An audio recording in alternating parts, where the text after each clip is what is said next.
Do not settle for a life that does not belong to you. Uncover and activate your fullest potential in this lifetime. Live your greatest life experience.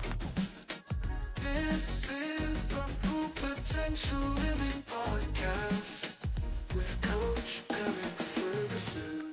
Normally I have whiskey. Another. Thank God I'm sorry, I'm hydrated dude. already. Imagine if I was parched. I'm like, All you hear is that on like a mic. I'm like, God, it sure dry in here. You want What's some? Eric? Good, bro. Thank you. Hello and welcome to the Full Potential Living Podcast. We're here to wake up the human race one conversation at a time. This show is for leaders, high performers, and trailblazers who refuse to settle for less than their best. We dive deep into personal growth, business, health, longevity, and conscious living so you can unlock your full potential and create a life that's not just successful, but about being aligned, fully joyous, and alive. So today we got a special guest in the house. His name is Greg Carlson. Greg Carlson is a U.S. Navy veteran, top 1% Realtor in the U.S. out of Austin, Texas, who's helped hundreds of families thrive through sharp market strategy, relentless hustle, 35,000 cold calls in 1 year, and a heart rooted in service, launching Elite Residential Group, hosting the Elite League podcast, and known for his unwavering consistency, deep empathy, and genuine drive to elevate every client, agent, and community that he touches. Greg, welcome to the podcast. Eric, can I get a copy of that so I can introduce myself like that from now on? Oh my gosh. 35,000 cold calls? First 8 months, 35,000. First 8 months. Oh yeah.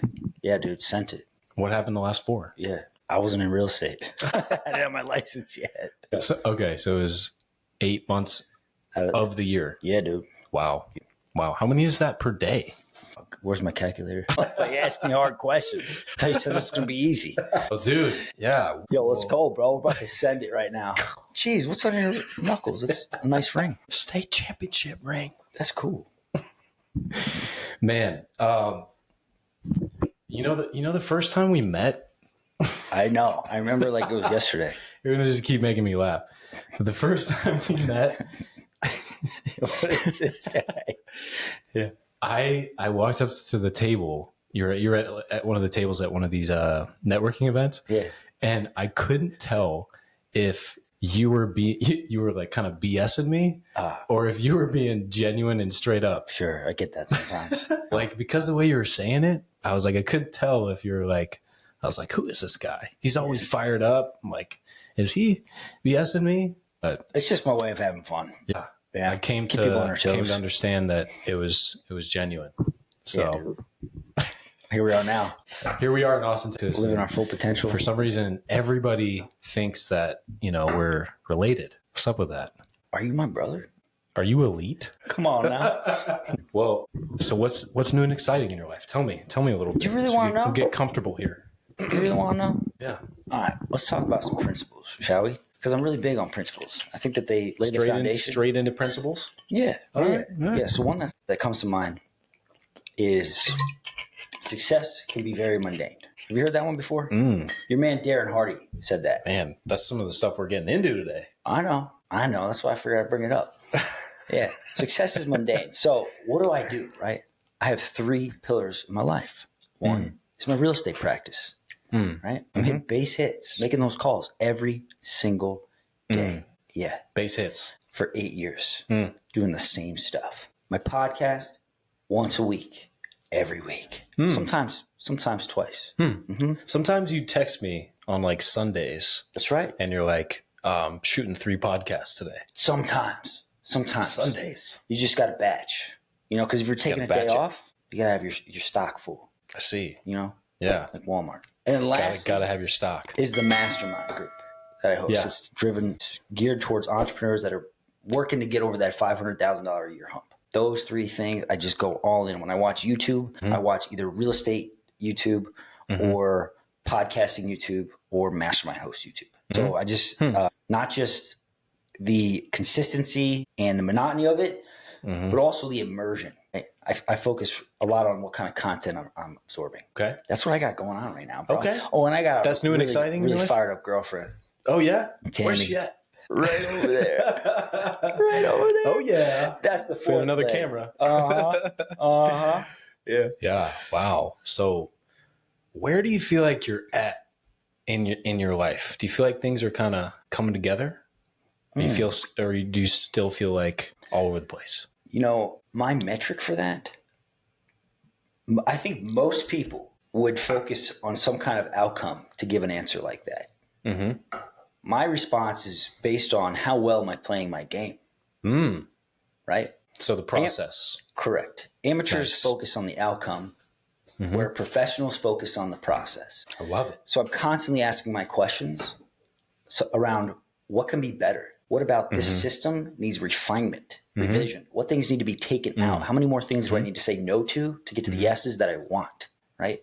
That's my path to mastery. So how am I doing? I am crushing it because I'm doing the thing that I know I need to do, and it's not that exciting. And I'm okay with that because I know I'm playing my best game every day. Yeah. But there's got to be some excitement in like getting it done. You know what I mean? You're doggone right there is. Okay. You're doggone right.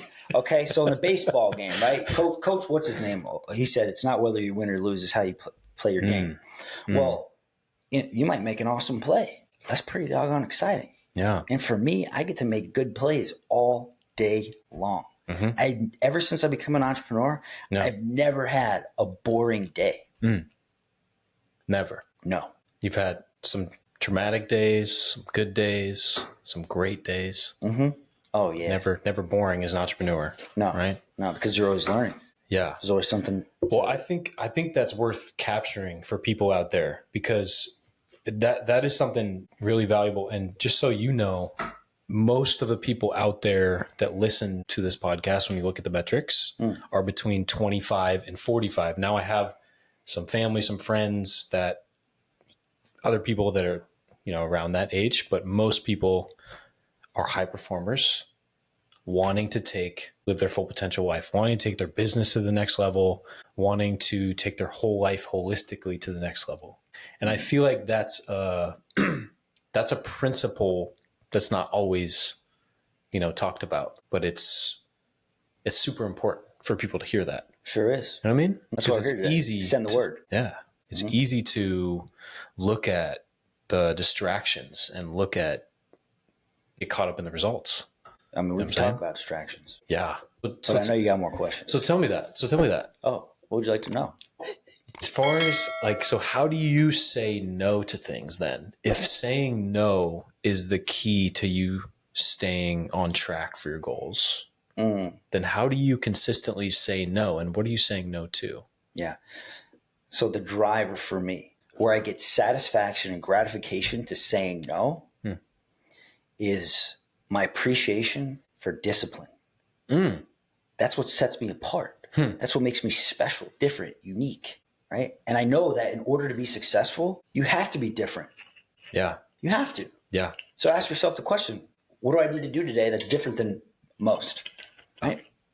Discipline. So I look into I like that. I look into how I can implement the discipline to ultimately lead me to where I want in the long term. So you said That answer your question? your fondness of discipline or your Big time. connection to discipline? That's right. Yeah. Yeah. What type I'm curious about that a little more. All right. Let's crack it open.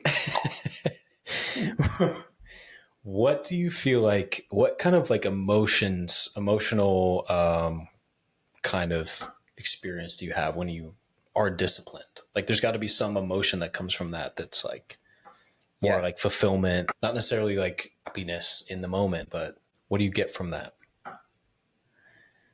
emotionally? I'm tapping into it right now. It's a feeling / saying, if anybody can do it, it's me. The world needs people like me.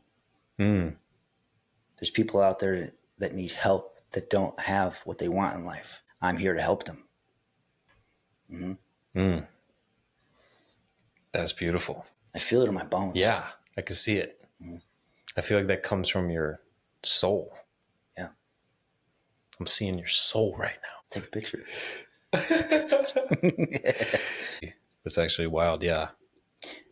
I could see you connecting with it. Moreover, I think it's because I've got a strong glimpse into what life can be like without application of knowledge, without application of drive, right? And I've had two huge contrasts of like, how do I say it? Non-abundance and abundance. And the fact that I've proven to myself that it's possible. It's time to give back. I think that completes the cycle. It's not all about me. It never is, right? We're all in this together. Yeah. So I'm just doing my job. So you feel like you're at a point where you can give back a lot of these principles. And the funny thing about that is, Eric, we are always at a point to where we can give back. Yeah. I think it's a myth. I think people tell themselves that, oh, I'm going to wait till X before I do this. Yeah. Well, there's always a lateral option. Am I right? There's always a lateral option. For example, one of my buddies said he wanted to speak in front of thousands of people. Well, I'm thinking to myself, what's the lateral option of that? I wonder if we can get in front of a crowd of 20 people right now. Yeah. Right? Absolutely. Go for it. And then that is pushing the snowball down the hill. Yep. 20 people today, 100 people in 3 months. And it all starts right now if you want it. Yeah. Yeah, you're right. Did you ever find yourself getting caught up in big goals in the past? Like thinking too far down the road, or have you always been very focused on? No. Well, we can talk kind about of the small mistakes, though, for sure. No one's perfect, and one of my imperfections is that I bet too much on myself. Like it gets so much momentum that you think it's all going to work out all the time now. That's just I get that. I've been there. Yep. Yeah. Well, you've heard about hockey stick growth, right? Where you're flat, and then you take off eventually. Well, that happens in a sense. What they don't teach you is that the hockey stick could go like this in a moment's notice. They don't teach you that. So your expectation is that it just keeps going up. And you just got to learn that the hard way sometimes. I see. It's good. But there's got to be some great lessons that came from Wisdom. the broken hockey stick. Lots of wisdom. You take with that wisdom? You share it with others. Absolutely. Absolutely. I love it, man. I love it. So being a 1% realtor in the US and knowing you for 6 months now, 7 months, and seeing kind of how you operate in the community in Austin, you talk a lot about empowering, everyone to win around you. And I've seen you do it. So how much of that giving do you think has contributed to your success? Yeah, I read this in a book a couple months back. Give and take. You've got givers, you've got takers, and then the majority of the population are matchers, the people that think, I scratch your back, you scratch mine. Statistically speaking, the most successful people in the world are givers. Once I read that, I asked myself, it wasn't a few months ago, it was probably a few years ago at this point. Once I read that, I just tapped even more. I was already a giver. I was. Like, I like seeing people win. I like being on a team, right? I was in team sports my whole life. And it just helped me lock in even more once I read it. How much more can I give? What's my full potential when it comes to giving? And I think there is way more than we think we're capable of giving. Even when we don't have a shirt to give, we can give something else. Yeah. Truly. So just the way I dissect that is by asking the questions are surrounded around giving, because the quality of our lives is dictated by the quality of questions that we ask ourselves. What are some questions that you ask yourself regularly? Top 3 questions. Who needs my help today? Yeah. Is that something you ask yourself like every day? Or is that like a 100%. morning routine or something like that? 100%. And then literally a name will flash and I'll make the phone call. For sure. Who can I help today? Any other questions you ask yourself? When it comes to giving? Yeah. Conscious questions. Who can I help today? Or just in general? Any other questions? Yeah. So when you giving your energy, right? Your time, your energy, you're pouring into people. How's my energy today? How much of that can I give? Yeah. What can I do to have more energy? stuff like that. Yeah. Very simple. Yeah, most of the time things are really simple. I think we overcomplicate it a lot, though. Yeah. Wouldn't you agree? 100%. Yeah. I like to keep things simple. I think we can get lost in the distractions in the age of information too. There's so much information out there that people can get lost in everything. You ask a question to ChatGPT and it gives you a whole 2 pages worth of an answer, unless you prompt it, the right way. It's the age of information. Let's talk about overcomplication real quick. Because you said business owners, entrepreneurs, right? Yep. Yeah. Brendan Burchard once said it at a conference, and I was taught this since day one of real estate from Gary Keller. Right? Those guys know what they're talking about. So it's viable sources here, okay? On average, any expert has 5 key responsibilities of what they need to do, what they need to be really, really good at. Okay? So you've got all these tools, you said, right? You got AI out there. You've got all these bells and whistles and stuff like that. Well, it's your decision to either choose that tool or not, right? But as long as you follow a financial model to where that tool makes sense, I think it's going to be okay. Okay. That makes sense. What did you say? We'll see. If Drop I in the listen to it comments back. below. If that didn't make sense, no. God. Have some comments below. No. But I do want to talk a little more about self-talk because do you have something to say? No, I love self-talk. Yeah. I think it plays a huge role in success. I think it plays a huge role in happiness, fulfillment as well. And I know for me, like I've talked a lot, like online and on the podcast, about how I've trained my mind consistently since I was like 17, 18, probably before that too. But I really focused on like training my mind to be positive. And I really believe that I got to a level of pro baseball because of what I did with my mind. It's the most powerful muscle in our body. There was guys that were more talented than me, a year ahead of me, 2 years ahead of me. I remember one of our center fielders ended up stopping the second year of college because he just didn't have the same level up here, but he got drafted out of high school, ended up making it, played some level of pro baseball. And I really think the mind is so powerful, when we use it the right way. It is. And focusing on our desires, staying positive, things like that. But for you, let's talk about like a little more about what's worked for you. Sure. So This is great, Eric. What are the most common things you tell yourself in your mind? Just like simple stuff that keeps you positive. Okay. All right. I'm not just going to give you this cookie cutter answer, so I'm going to dive in a little bit here. Dive in. All right. Our mind is like a pool. Okay. What we fill it with could turn the water toxic. We don't want to swim in a toxic pool. So the more goodness that we fill it with, such as what are you watching on TV? Is it good? Is it positive? Is it uplifting? The stuff you read, the books, right? So the self-talk, I think, is the biggest filler of the pool. It takes up the most space, right? So we get to ask ourselves the question, if I'm going to fill it with something, why not fill it with something good? Yeah? Yeah. So I tell myself every day, I'm a champion. Why not? The fact is, anybody can choose anything in the world that just hits home for them. And the more they say it, the more it gets ingrained in their mind. Yeah. So I'm constantly saying things like that. I'm a champion. I'm a winner. Yeah. When I'm working out at the gym, I'm a beast. Like I could say, if I think a chicken is strong, I could say I'm a chicken. I won't. It doesn't resonate with me. My point is, I'm constantly saying things that adhere to me, that boost me up. Yeah. And I fill my pool up. It is relentless practice, by the way. From the moment you wake up. Please tell us the truth. Yeah, the moment I wake up, I say I'm a champion in my mind. The first words that I say to myself is that. Sometimes I say it out loud. Sometimes I say it in my mind. I love How do you that. want to start your day? You want to say, oh, this sucks. I can't believe I got to get up. No.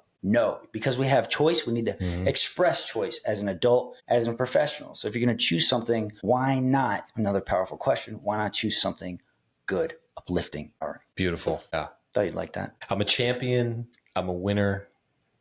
And what was the third If anybody can do it, it's me. If anybody can do it, it's me. I love that. We are alike, man. Yeah, dude. Whoa, brothers. We are alike. Yeah. There's a, yeah, I have my own lines I say every day too. I can't wait I to love hear it. them. I love it.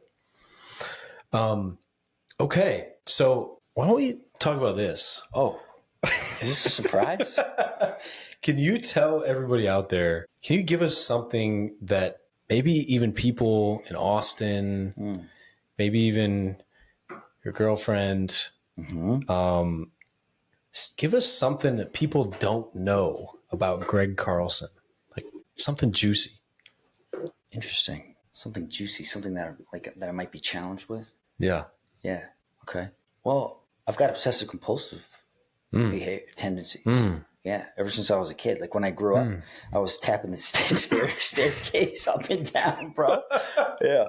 Yeah. Like counting the steps and stuff like that. Door handles, open, close on the door handles. And it comes in waves. You know, sometimes I don't notice it at all. It's completely gone. Wow. Yeah. And then some days I have these thoughts that's like repetitious. Yeah. Right. And how I manage that, because it's all management. Yeah. We're dealt a hand. How do you manage it? Yeah. I turn the repetitious thoughts into something good. For real. Wow. Yeah. That's really interesting, So actually. I think I turn it into kind of a gift. Yeah. People always ask me, like, Greg, how come you're always fired up? Well, because my mind is thinking nonstop. I'm fired up. I'm fired up. I'm fired up. I'm fired up. I'm fired up. It's very like boom, boom, boom, boom. It's like that pace. Boom, boom, boom. So that's exactly what I say. Stuff like that. Fill it with something positive. Yeah. So that's kind of an interesting thing. Most people don't know about That is me. very interesting. Yeah. How did you ever struggle with that? Like, Yeah. struggle with that before? Yeah. Most days. I think challenges. everybody out there has some kind of challenge, some kind of, odd thing that they're, struggling with. But no, seriously, everybody's got something. So you've turned that into something positive. Yeah. And I do my best to. I definitely am challenged with it on a daily basis. Yeah. I am. You do what you can. It's all about your attitude. My whole lesson behind all that is, we talked about simplicity before. When we were kids, didn't your parents say attitude's everything? How simple of a statement. Well, it really is. My parents never said that. Well, sorry, bro. But I heard it from times. coaches. Yeah. Yeah. Well, it's so true. Yeah. I remember I was going through a really hard time in my life back in 2021. One of the hardest times of my life. The carpet got pulled out from underneath me. I was super down.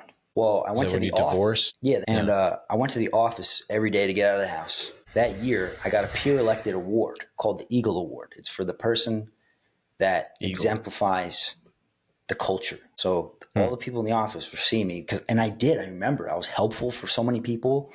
I was there. I was present. I was upbeat. No matter what, even if I wasn't having a fired up day, dude, I still would say I'm fired up, because I'm not gonna say I'm not feeling good. Interesting. For some crap that's out of my control. I'm not going to choose to let it get to me like that. Very interesting. Yeah.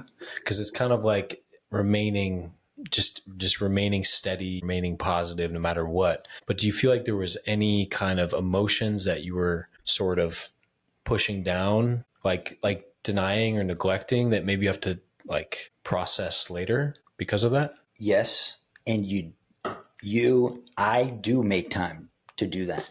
Intentional time. The thing is, you never know who's watching, or you never might know who might be having it worse than you. Yeah. So when I'm in public, I turn on the switch and I'm Mr. Helpful at all times. You just never know. 100% of the time. Yeah. When was the last time you like slipped up when you weren't in that mode? Can you remember a time when you weren't like Mr. Helpful? Yeah. I drove to the gas station a few months back. It took me like 30 minutes in traffic, and I was so tired. And I went there for one kind of drink, and they didn't have it. And I went to the cashier. She goes, "We don't have it." And I was like, I walked out. Felt terrible. Serious. So that's when you weren't being Mr. Helpful. Yeah. I didn't say anything mean to her, but my attitude was crap, bro. I don't know why. It doesn't happen often. Yeah. Truly. Yeah. How do you keep the discipline for that part of yourself to always be helpful? And where does that, let me ask you this, where does that come from? My perspective of time, that all shifted when my mother passed away in 2013. Ooh. Yeah. I got a glimpse. I looked at my mom's life in a whole, and I saw, I don't know what I'm not going to give you a full detailed timeline of everything, but I just saw it. And I said to myself, how much of that was abundant and uplifting and exciting and all that other stuff, all these words that I like. Yeah. And I said, wow, that can end really fast. So I just started telling myself every day is game day. Every day is a game day. There's no days off. There's no days off. And it's not an exhausting thing. It's exciting. That's what most people are going to think when they think every single day. They're going to think, oh, but that's exhausting. Yeah. But to let's you, it's reframe exciting. that. It's a gift that we're just here. So gratitude really does go a long way. Just the fact that we get to wake up. Yeah. That we're here. And think about how simple that thought is. Again, simplicity. Wow, I'm here today. Do I have it bad? No, I have a roof. Some people don't have a roof. Yeah. Some people's kids die when they're 3 years old. Do we have it bad in America? No. Just thinking about those little tiny things, right? Yeah. The success of our businesses and our lives is embedded in really minute details. What about little tiny thoughts? Hey, I got a roof. Little tiny moments that lead, that are in these moments, these micro moments. Yes. That lead to a snowball effect. It's that simple. So if you can just be your best all the time, which is not easy, but it could be easy. It's just a choice. One of the things, it is a choice. It is a choice. One of the things that I always say is, and that I heard when I was like 17, 18, because I started to watch The Secret. I watched that movie changed everything for me, because I was like, oh, I wanted to be a professional athlete since I was 9. And once I watched The Secret, I was like, oh shit, I can do it. As long as I think that way, like it gave me the permission to, and the way to get there. Because I didn't have a father there saying, hey son, if you want to play professional baseball, this is how you get there. Like I didn't have somebody there. I was just figuring it out, man. Whoa. I had an older brother, but my mother was there, single mother, but nobody was like, oh, Eric, if you want to get there, this is how you, like nobody thought I was going to make it. I was just like, this is what I'm going to do. That's my choice. And just decide. And going back to my comment, I heard Will Smith when I was like 17, 18. It was a YouTube video. And he was like, just decide what it's going to be, how it's going to be, how you're going to do it. Just decide. Choice. Yeah. And I was like, oh my God, that's all it is. It's just a decision. And I tell people that in my coaching is like, you're either going to like, it's just a decision. You're going to live a life of mediocrity just by a decision. Like you're going to be living anyway. You're going to be alive. I mean, for as long as you're alive, right? But you're going to be alive anyway. Why wouldn't you just choose being extraordinary? Like you could be average or go downhill, or just choose to be extraordinary. Like for you, aligned with you, you know? Those are deep And questions. it's like, it really is just a choice. To be great is just a choice. It's just a consistent choice over time. Those are deep questions. And I think people are scared of depth. Once they go deep, they might have fear of success, fear of failure, whatever it is. Yeah. Right? Yeah. That's why the success of your business only grows as much as we do. 100%. Which means we have to do the work, the personal work first. Yes. Yeah. Thank you for saying that. Because that's a lot of what I do with business owners, with my clients, and what I've done with myself. You know, you have to work on yourself personally, because the reality is that the bottleneck of your strategies, you know, matter. And obviously it's also like a mathematical formula to figure out business, but also the bottleneck of your business comes back to your own personal growth. It comes back to like how much you've grown. And I've worked with one executive this year, and his company is now on its way to 14 to 15 million. And last year they hit 7 million. Right now they're at 7 million. So they're on their way to double. Nice. And the craziest thing is like we've been working with him personally to change himself and the way he influences his team, the way he talks to his team, the way he shows up at work, you know, working with his emotions and his anger management Literally, that's what he first came to me for. He's like, can you help me with this? He's like ADHD, and he's like all over the place, doing stuff all the time. And I'm like, breathe. and he's like, he always would blow up on people. Now everybody calls him Mr. Positive. So anyway, the point of bringing that up, people do change, is because look what his business is doing now. And look how, like his whole office, because I do like calls for his office too, his executives. And they're like, he's a totally new person. He's putting books on people's table when he used to yell at them before, like empowering them. Read this. This is going to help you. It's crazy, man. It's like our personal growth really is such a big part of business growth, right? It's the bottleneck. Yeah, especially in a lot of ways. As in the leadership roles, everything you do matters. Yeah, everybody's watching all the time. Right. You got your stuff together. Have a nice day. We got this. All right. So, switching the subject. So, top 3 keys. You kind of mentioned some earlier, but I think keys. So, what are top 3? What are your top 3 things keys that help you be successful in real estate? That people listening, it could go across like any business. Like top 3 things that help you be successful, have helped you be successful. Yeah. Focusing on delayed gratification. Focusing on it. Yeah. What does that look like? Embracing it. Understanding that it's real, that it's a law of success. Because I think most people, including myself at first, very, very impatient. My first 8 months of real estate, I made all those phone calls, dude. I had 1 sale. From 35,000? Yeah. Oh my God. Yes. Wow. Getting told no. Maybe anywhere between 20 and 50 times a day. Wow. Cold calling people. Wow. I made nothing.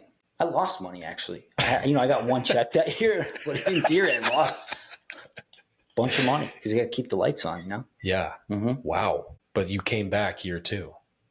You didn't give up. And I doubled my business year after year after year. Wow. So what was the difference between year 1 and year 2? Just getting 1 sale? I had no idea. The leader on the team I was on had me like taking pictures of lease listings when I got hired to be a buyer's representative. I'm like, what are you doing? Hire a photographer. It's very odd. Okay. Yeah, and I couldn't work with listings either. If I could, I probably would have done more business because I was a beast on the phone when it came to setting listing appointments. In 20 days, I set 8 listing appointments, which was the most I ever did when I worked on that team. It was a lot. Wow. Okay. So you found your strength. You found what you were good at after I made failing. it what I was good at. You made. Because that's all I was taught to do. And I didn't like it at all. I hated cold calling. I'm like, this is real estate. This is my job. I hated it.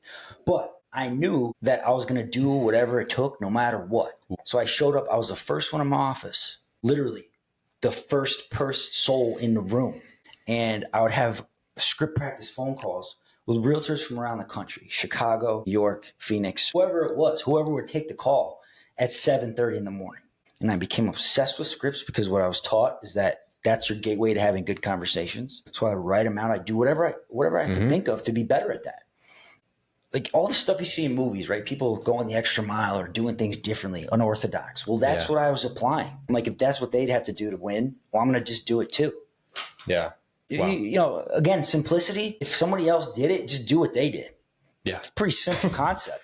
Right. Yeah. Keep it simple. Yeah. Okay. This is great. So gratification, or you said delayed gratification. Delayed gratification. 1. Okay. What are 2 others? What you track changes. What you track changes in sales, especially because I'm sales, right? Yeah. If you don't take time, the patience, the discipline to consistently track every single thing you do, you're flying willy-nilly. Like if you don't know how many outbound dials you had that day, if you don't know how many conversations you had that day, you can't coach yourself. You don't know where your weakness is. Well, you track changes. So for all business owners out there, they should be tracking that. Yeah, you know how we're one with nature? We're definitely one with nature. I think we are also one with numbers. I think humans and numbers are meant for each other. Truly. If we didn't have them, we'd be completely lost. Especially so know as your a numbers. Sales guy. There you go. It's a big part of business. Yep. Okay. How did I got? 2? That's 2. That's 2. One more.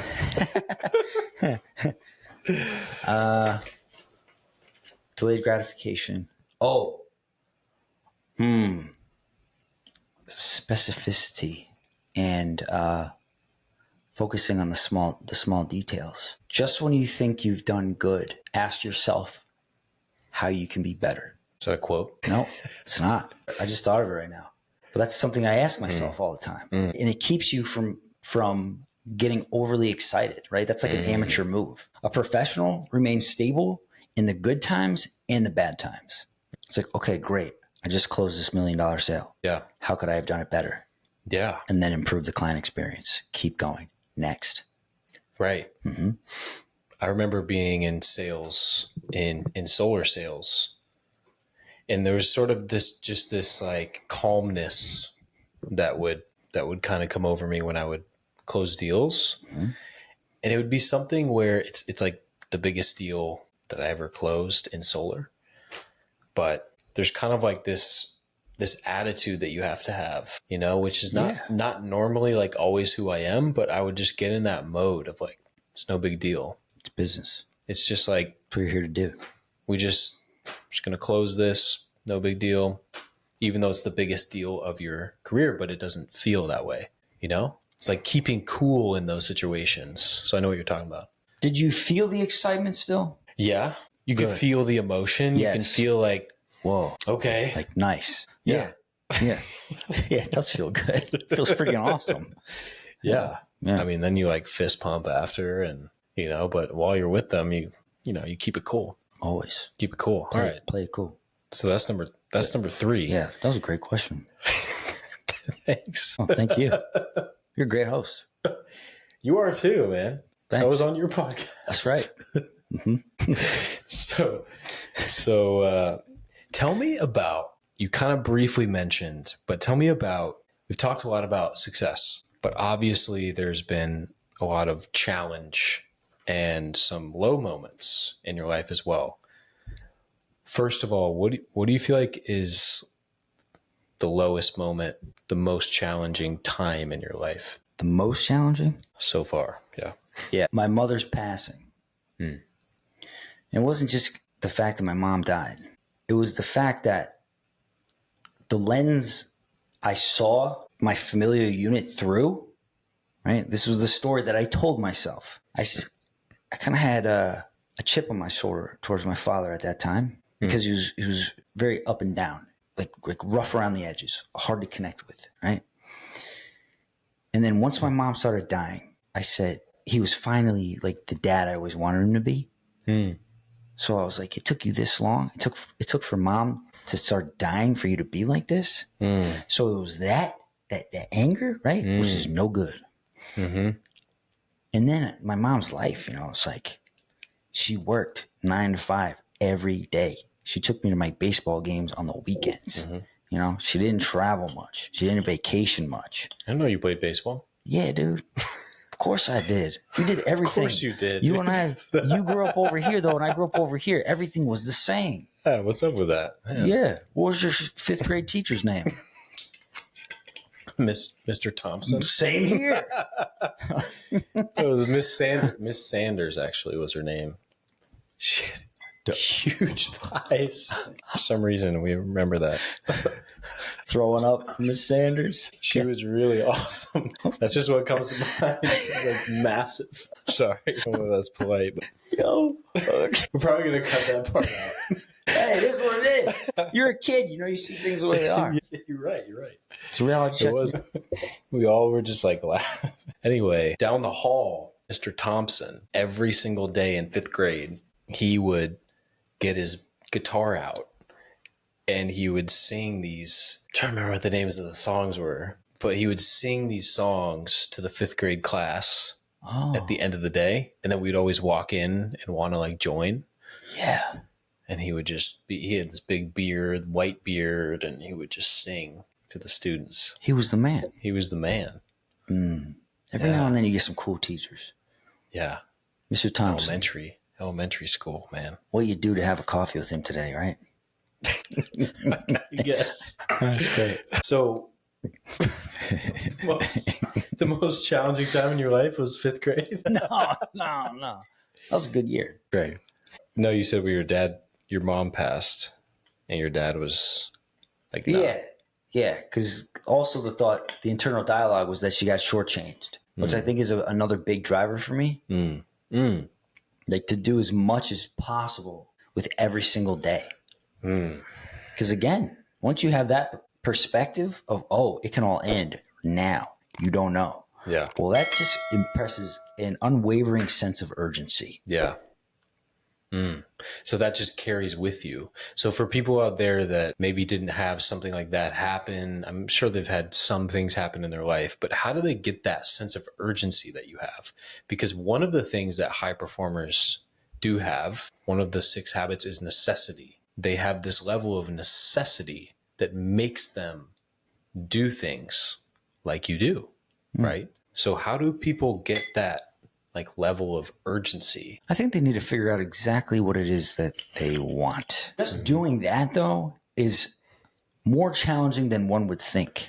It is. To remove all external influences. My mom and dad want me to be a lawyer. Nope. Oh, what would my friends think if I went down this career path? Nope. Exactly. And then the key word is excitement. What excites you? Because if you're excited That's what we about talked something, about on the other podcast. Yeah. That's right. When you're excited, well, you're going to wake up every day. You're going to want to get up early because you get to do something that you're stoked about. Yeah. It's that simple. The path to getting there is a challenge because you have to get past the fear. Yeah. That's exactly what this book did for me, for what Life Book did. Because you have to figure out what you really want, but you also have to figure out why you want that. What's the purpose of that? What would it do for you? Yeah. What would it mean to you to have that? Right. Because so many people go throughout their whole lives. And this was like my mentor. It totally changed my life, man. I mean, granted, I was like pro baseball since I was 9, pro sports, and then it turned into baseball. So I was already kind of somebody that like knew what I wanted to an extent. But when I did that process, I learned so much about myself and I uprooted so many beliefs about money that I never knew I had. And I now like help some people with their money beliefs too. And like, I remember hearing when I was younger, like money is the root of all evil. Oh, Money is the root of all evil. oh, And I was like, no. then I learned from my mentor, 5 years ago, and it totally changed everything for me. And I was like, wow, it's actually the opposite. So I just think that you have to get educated about these things, about life categories, like not just what we learned in school, but things that we actually like matter, like finances, career, this different stuff. So anyway, you have to have a vision and you have to sit down. I know you talk about a vision. You have to sit down and know what you want. Put it in a freaking book or just get it down on paper. And then you have to know why. Then the strategy can come in. Well, how do I get there? That's going to be very flexible. But What was your environment like when you're building out that book? Were you living at your familial house? no. No. Where were you? Who were you surrounded by? Were you by yourself? Where were you? Were you living in an apartment? Yeah. In Louisville. In Louisville. Which is in Colorado. By yourself, isolated. Yeah. No distractions. 100%. Just you and the program of the book. Exactly. That's how it's done. There's power in solitude. You chose that. And then you said, okay, where am I going to go now? That is empowering. Yeah. Solitude.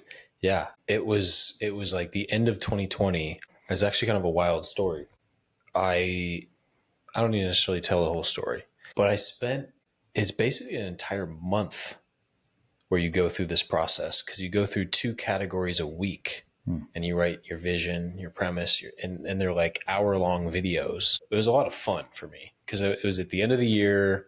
I'm not really working as much. I was just like had this whole month to like create a vision for my most extraordinary future. And I've been living that ever since, right? It's like so many of the things I put as foundational goals came true. Like I've put, first time I hit 6 figures, meet people around the world, have friends all around the world, grow communities. I grew a 55-person community, and just by setting that vision.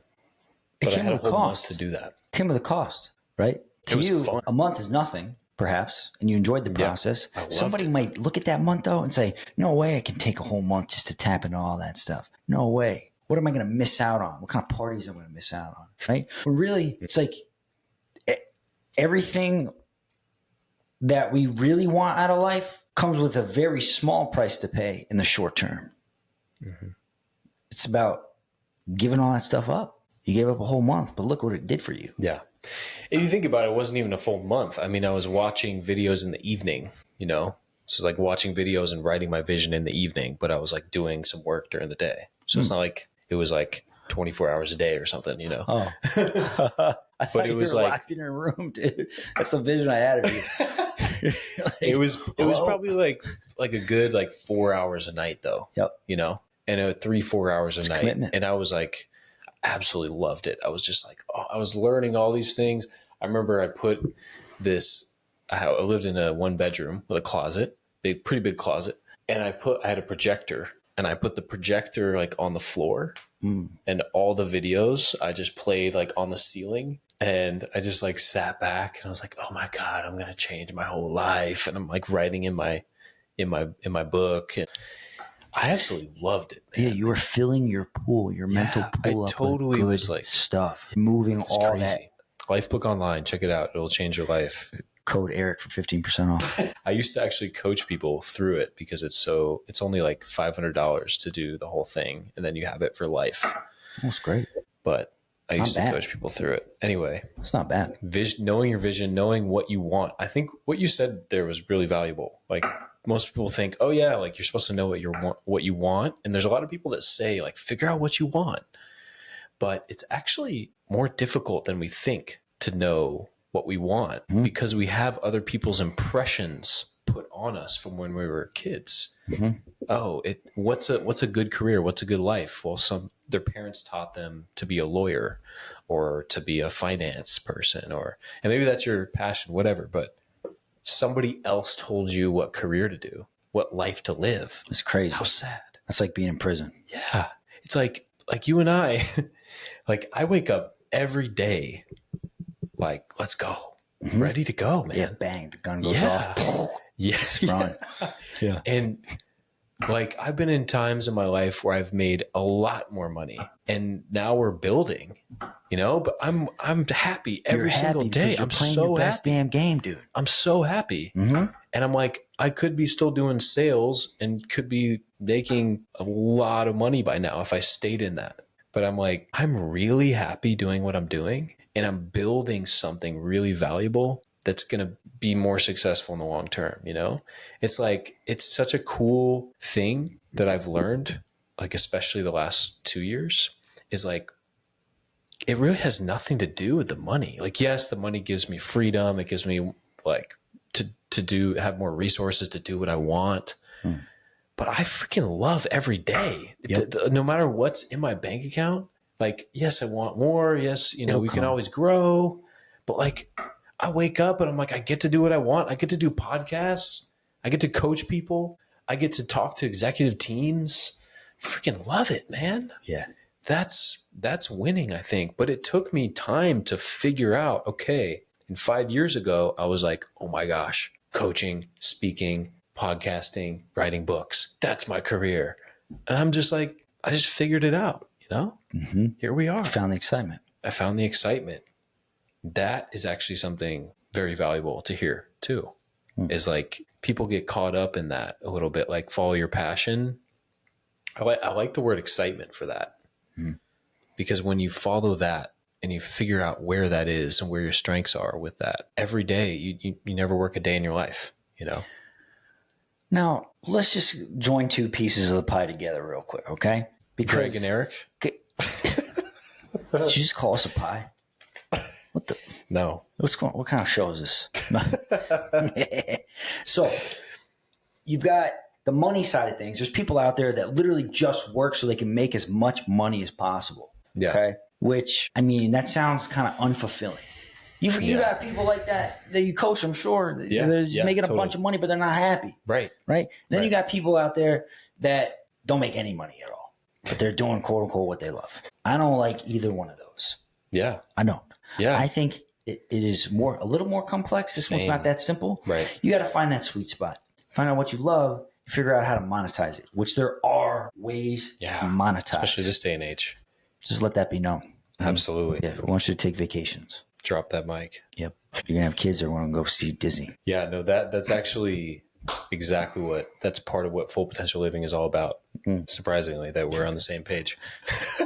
Because that's what where my mind has been at for a long time is like, I don't want to just have, it's like people just have this idea of success that like white picket fence, you have your house, you have your white picket fence and you're respected and then you'll be happy. Right. And it's not true. It's not true. It never was. It's like being who you are and following your excitement and your passion. That's success. And then the money follows. Yeah. I think it's energy driven. Like a good life is energy driven. Once you get that house, once you get that car, that's high energy for like 10 minutes. You feel awesome for 10 minutes. Oh, I got this dope house. I got this Ferrari. Yeah. And then their energy dissipates. Yeah. Now what do? You got to get more energy, right? Yeah. Get back. Go get a new Ferrari. Move the mountain bigger. Yeah. Mm-hmm. Yeah. I love that. So it's like full potential living is really, I've talked about like 4 pillars that it's like having this level of success that actually leads. It's more like success / contribution. And then it's it's fulfillment, loving your life. And then it is consciousness development, understanding life at a higher level, being connected to a higher power, right? We all have like different beliefs. And then I was wondering what you meant by that. Consciousness development. That's a good one. Consciousness development is like understanding, just raising your consciousness, understand what you're doing here. Because I could say spiritual enlightenment, but that could be a substitute. No, your words are more pro. But consciousness development. And then the last one is I don't know if I like legacy. I like generational impact. Because my grandfather, because to me, like legacy can kind of come with like a selfish thing a lot of the times, like my legacy about me. To me, it sometimes feels like that. And it's like, it's not about me. It's about what I leave behind. It's about what I do for the next generation.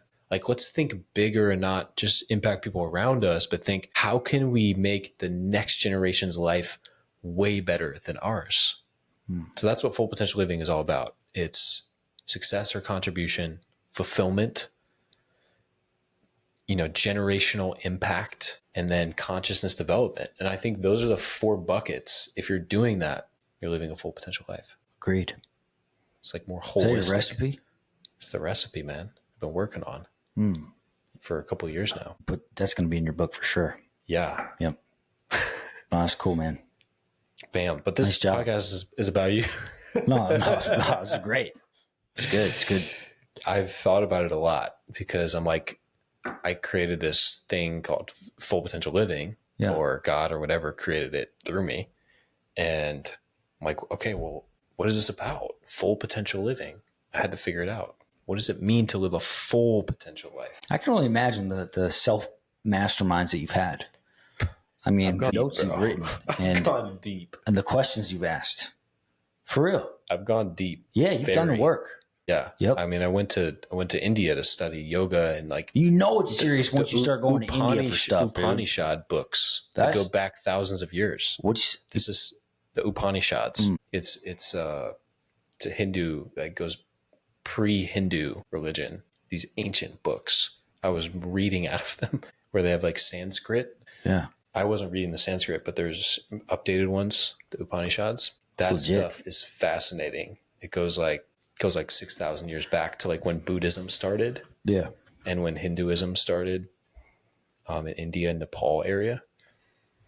So are those available on digital copy? On digital copy? Mm-hmm. The ones that I read, yeah, they should be.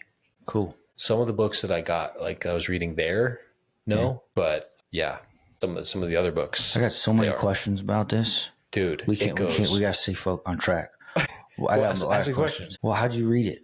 Because if they're ancient Sanskrits, it wasn't Sanskrit. So there's like I didn't read Sanskrit books, but there's like the Upanishads is translated into English, right? Good. So I was able to read it. Nice. Was there a bunch of them? How much? How many of them? I don't know. I had a few of them. I read through like, a few of them. What was your biggest takeaway? Dude, I don't know if anybody's asked me that about that time.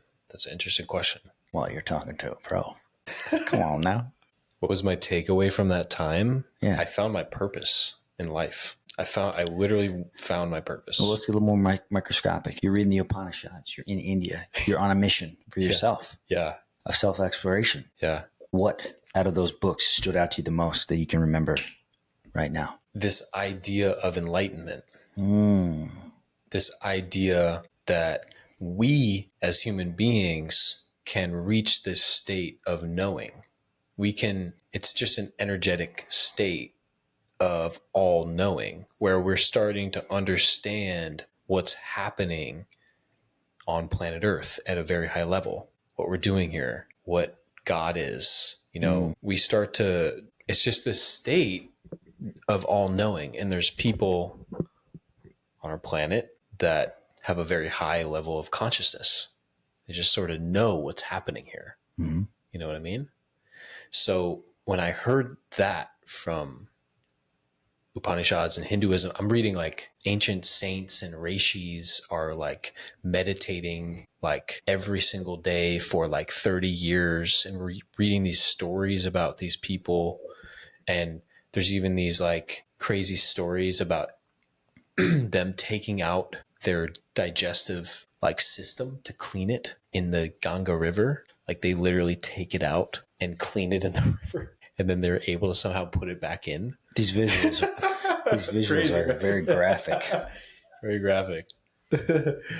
I'm so glad you learned that when you went to India. That's great, dude. There's like a. I don't move for some. I have to tell you one more thing. Right now for some reason. There's like an energy there. Yeah. I don't know if maybe you've experienced this in church, or maybe you've experienced this in different places where you just feel this like credible, like calm, powerful spiritual energy. Mm-hmm. And when I was at this temple in India, there was one place they took me that was like, they didn't take anybody except a few of the people in the yoga studio. I was lucky to be chosen by one of them. And it was crazy because the little temple was in the middle of town, but it was behind this pizza shop and nobody knew it was there except a couple people, even though it was hidden in plain sight. And so they took us behind this pizza shop and then brought us up into this temple. It sounds like a dream. This is real, dude. Like I've done some crazy stuff, and they brought us up there, and there was these two dogs. There was a white dog, like a white fluffy dog, and a black fluffy dog. I knew you were going to say black. Really? Yeah, white and then black. Of course they're contrasting. Makes sense. They're like a perfect, balance, mm-hmm. And they were like different too. I was like, there's something about these dogs. They're like really smart or something. It was weird, dude. And then we walked up into the temple, and it was crazy. This is on my 26th birthday, by the way. We walk up in the temple, and there's like all these shrines, like how they do in like other religions. They have like all these like, like a Buddha, like little sculpture and all these different pictures and all this stuff, colorful stuff. But the floor is like this dark black with dots, like spotted white dots, like the stars. Kind of looks like the stars. And I just walked into that room, and I just felt this energy that I've never felt before. I was like, whoa. And we all sat down. We just sat in kind of a meditative posture, and we're just going to talk and like then meditate. Right when I sat down, I immediately just started crying. I just started releasing. And I was like, what's going on? I was like weeping out of nowhere. I'm like, where is this coming from? What's happening? And I'm just freaking weeping. I'm just crying. And they're like, are you all right? I'm like, I don't know. I think so. It was crazy, man. You were in a portal. It was crazy. Yeah. It was like a special type of energy feel, like something was going on. And that was on top. So they talk about how below there was some kind of spiritual energy. I don't remember exactly what it was, but some kind of spiritual energy like under the temple. Yeah. some kind of like special energy under the temple. And it was like on top of this hill. And then obviously the temple's on top of the hill. And then we're overlooking the Ganga River, which is like way down there, way down below. Because there's like, houses we can see. And then we can see over the ledge, the Ganga's down there. And it's like this dark or this light blue. If you've ever seen the Ganga River in India, it's like this light, it's like crystal light blue out of nowhere. What's different than the other river over there? Yeah. The Ganges or something. No, the Ganga River. That's what I'm talking about. It was blue? But I was in the north region. Oh. So the north region, it comes straight out of the mountains. Okay. So it's nice. Then it goes through all the cities and stuff like that. So, okay. Yeah. That's Yeah. So it's like actually like super pure when it first comes out of the mountains, and it's literally crystal blue, and then it ends up turning different colors, but down the countryside. But anyway, that was our view of this crystal clear blue water on top of this temple. Yeah. Everybody's in these, like I show the picture, of me in my gown. My life changed, bro. It really changed from there. I found my purpose of I woke up. I really woke up to realize like what I'm supposed to do here. I noticed a theme just in this few hours we've been here at this house. That book, you doing that book, yeah, that was a life-changing experience. You going to India was a life-changing experience. Yeah. And there was one other time you brought up a life-changing experience. My point is, if you want to change your life, it can be done in a very short amount of time. If you look for it, you're searching. You found this. You did it, and look what happened. Yeah. India, same thing. Mm-hmm. In just a few years. Yeah. Mm-hmm. Yeah, that was 2018, and then that was 2020, and that was in a month. Nice work. Yeah. Thanks, man. Yeah. I guess people say like seeker. I'm like, I don't know if I really like that word, but Hider. What? Hider and a seeker. Hider seeker. God.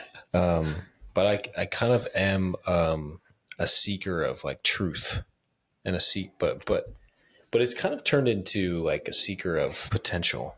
Now it's like how much I can, kind of like you. That's why I like you, man. That's what it's all about. No, really, like I can see that you're about success, but also giving back, doing it in a good way.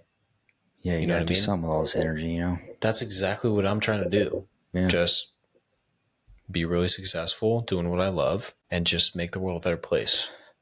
So when we think about some of the best times that's why we've all had in life, that's right. Some of the best times in life, we are with other people. We're accomplishing something together. Mm-hmm. Anybody on a sports team, think about how gratifying and uplifting and good and whole you feel when you're playing sports with some of your best people. Well, if you're not on a sports team anymore, then what do? How do you recreate that? Well, we have the opportunity to recreate that every day in business. Yeah. Or in life in general. Just got to find out what works for you. Creating your team, so to speak. And that makes for a really fun life. Yeah. I think that's like a staple for me that I figured out years ago in COVID when I was lonely. What am I doing in my life? What's next? Is like good people, good life. I think of like a Sunday where I go hike with my buddy. I go get a coffee with another friend, and then I meet a group of people, homies, like at what's it called?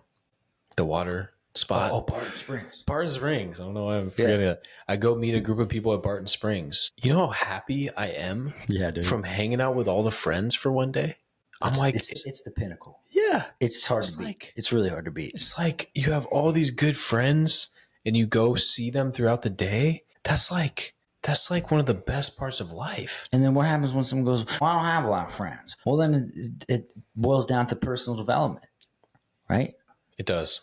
Focus. Think about why. Answer the questions. Do the work. Change. Get the friends. True. And I think by doing that also, I found my people. Mm-hmm. By me doing the work, I found my people online first, because there's a lot of, especially men, there's a lot of men that are working hard. They're lonely out there. A lot. Yeah. And it's like you have to put energy into personally growing and then finding your people, you know? Like I've been on a search for 5 years of like, where are my people at? Now, mind you, I've found them in Austin, Texas. and that might change. It might. Change like your friend group? You might be sitting at a different table in a few years, and that's okay. Yeah. Yeah. Just something to be mindful of. And you might be even more fired up at that table. Yeah. Totally. At least you got a great table right now. It's awesome. Totally. I've really been on a mission to find those people. And first it was like everybody was in Europe for some reason. All my homies were, so I have a lot of friends in Europe. Because I met a lot of people online, but I was like, I need to find my tribe. But once you're around your kind of people, there's nothing like it. When you're around people that are like you, and I felt like I finally found my true people. Yeah. When I was at 29, when I went to Europe, I was like, oh my God, these people are exactly like me. Oh, were you at the Pensic Wars out there? No, I was at Mind Valley University. Oh, Mind Valley. yeah. I thought you were doing like the medieval times stuff out there. No. No. I went there. Mind Valley. That's right. We did that thing with the guy over at Kuya. Oh, Freaking funny, dude. He knows Vision very well. Skip Dojo. Kelly. Okay, so we were literally like, that was like one of the first couple times we hung out or something. And we're doing the dojo. And we got paired up Yep. in the back. But the whole time I was like laughing because we're like pushing against each other like on one foot. And Yeah. and he's saying like 1%. Okay, now 10%. Yeah. Now Now 0.5%. 25. He's like 0.5% push him. Yeah. It was challenging. I didn't even get the point. I didn't understand it. I don't know. It's like raise your, like, have your arm up at 1% and like 1% flex. Right. I don't know what good that's ever going to do somebody. I just don't know. Apparently it healed a lot of people. He has like a track record of like working one-on-one with people and like healed their problems through that. But I don't know. You know, the next day I woke up feeling like a new man. Maybe it was because of that. Did you? Yep. Just ran a marathon out of nowhere. Oh, that's cool. Oh my gosh. No, seriously, Mind Valley knows their stuff though. They do. Yeah. I know. I've met Vision a few times, but anyway, I just felt like those people were my people. So for people listening out there, like when you find your people, it's really special because you feel like you can be 100% of yourself, not like 40, not like 50, not like, 60, 70, 100%.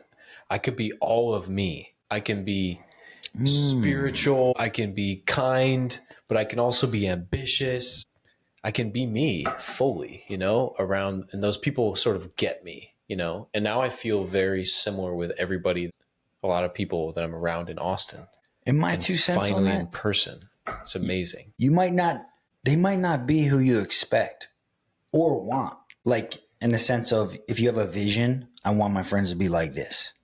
Yeah. Right. And then all of a sudden you tap into that pool and you're like, no, this ain't for me. These guys are uptight or something. Yeah. Right. So be open. Yeah. You never know what it's going to look like. Yeah. I wrote down kind of like character traits or values that they carried. And that was like true and true. That's the gold. The character. That's the gold. Because it doesn't matter what they look like on the outside. It doesn't matter like what their job is. It's like who they are on the inside. When you align that way, Yup. Greg and Eric, then you're... Watch out. Brothers from other states. Watch out. Yeah. All right. What's up? Who's this? What are you doing? You're so attentive to every little detail. I got to tone it down. Okay. So let's kind of wrap up this conversation here. All right. All right. What's one more thing people don't talk about very often that leads to success? The pain. Endurance. Yes. because it's going to hurt. Yes. It's going to hurt a lot. Ooh. And you don't know how often it's going to hurt. You don't know when it's going to hurt. But just know, it's not a matter of if it happens, it's when. You're going to feel like you want to throw up sometimes. It hurts so bad. And most of the time, it's because of trust. You put your trust in someone or something, it's broken. Or you know you got what it takes, and you don't get the thing that you want, despite you knowing that. And then it gets in your head, and that hurts. So the moral of the story is, I say this on a daily basis. I say this so many times in conversation throughout a week, and I'm going to keep saying it. You got to be the tortoise. Just keep going. Trust the process. Don't be that amateur thinking about the outcome. Don't be that amateur getting all up on a high horse. Oh, I just sold $1 million house. I'm a gangster. Nope. Because guess what? The very next day, someone's going to pop you right in the mouth, metaphorically, and it's going to freaking hurt even worse. So you just got to keep going. Be the tank. Yeah, dude. Be the tank, all right? Yeah, be the tank. The machine. No, that's cool though. We kind of brought it back here. It's back to the process. Focus on the process. Last question. Oh, Last question. Fast forward to the end of your life. Whatever you're doing at that moment. I asked this question to John and Missy Butcher, my mentors who created Lifebook. I did a podcast with them. And I was like, fast forward to the end of your life. And they're like, yeah, we're probably going to be like on chariots, like flying to the moon or something like that. on a horse chariot. Yeah. Oh, they're going to teach horses how to fly. With what they've done with their life, like they're just crazy successful, but also super balanced. It's wild. Anyway, they're sort of joking, but anyway, fast forward to the end of your life. And it's a moment before you're about to pass away. And whether it's on a deathbed, whether you're, wherever you are in the world, whatever you're doing, you're about to pass away. You're about to pass away, about to go to the next life. Yeah. And you look back at your life. As you look back at your life before you go, what would be 2 to 3 things that Greg Carlson, either philosophies you lived by, goals you accomplished, or ways that you lived, what would be 2 to 3 things that would allow you to pass away with peace going to the next life? Yeah. I think that my scorecard for life is how much fun I can have and how often. Fuck yeah. Yep. I think we're trained that we should be a certain way, sad when certain things happen, all this negativity out there. I don't think we have to be like that. Sure, feel, right? Take time to feel. We got to do it. You're not a robot. You could still find ways to find the good in everything. It's our choice in literally everything. There's one small speck of good in everything if we look for it. I'm having a good time. I am. When I get to the end of the road, I'm going to say, boy, that was fun. I really am. Like no matter what. Yeah. Because I'm getting up and I'm getting out there and I'm staying fired up every damn day. Yeah, dude. It's true. That's 2. Stop it there. You got one more. No, just one more. Just got to figure out what it is. Gosh. So I'm at the end of the road. I'm going out. Which means, what did I accomplish? So you're excited and fired up by the way you live. Yeah. I'm glad you're laughing too. Yeah. You should come in here at the end. Come in the photo at the end. Oh, I think what would be nice, but again, it boils down to controlling the controllables, yeah? So I can't control if I'm going to have kids or not. I can't control relationships, but I can control what I say, what I think, what I do, what I feel. And self-mastery. I've mastered myself. That is a freaking goal of mine. To where at a moment's notice, I'm tapped in. We're trying to stay serious here. What you experience is totally normal. Self-mastery. All right. Yeah. I really aim for that. That's an exciting journey for me. So at the end of the road, I'm like, damn, I figured it out. Figured it out. I had peace. I helped a billion people. Figured it And I out. literally lit up the world. Like, I figured it out. if you're hanging out with me, it's going to be a good time. Anything in Fuck yeah. college is a good time. Not for the reason you're thinking. Good time, Greg. Yeah. All right. It's been a good time. Yeah, Greg. it's been all right. No, dude, thanks, bro. This is fun.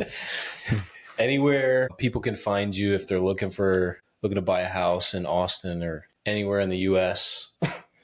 or Yeah, Central Texas. Central We'll help Texas. you out. Okay. Yeah, Elite Residential Group on Instagram. Elite Residential Group. All right. And anything else you want to? I know you got a business mastermind. Anywhere people can find you. You got your website, right? Elite League International is the business mastermind. The podcast is Elite League Podcast. All findable with one swift Google search. You'll get everything you ever need to know.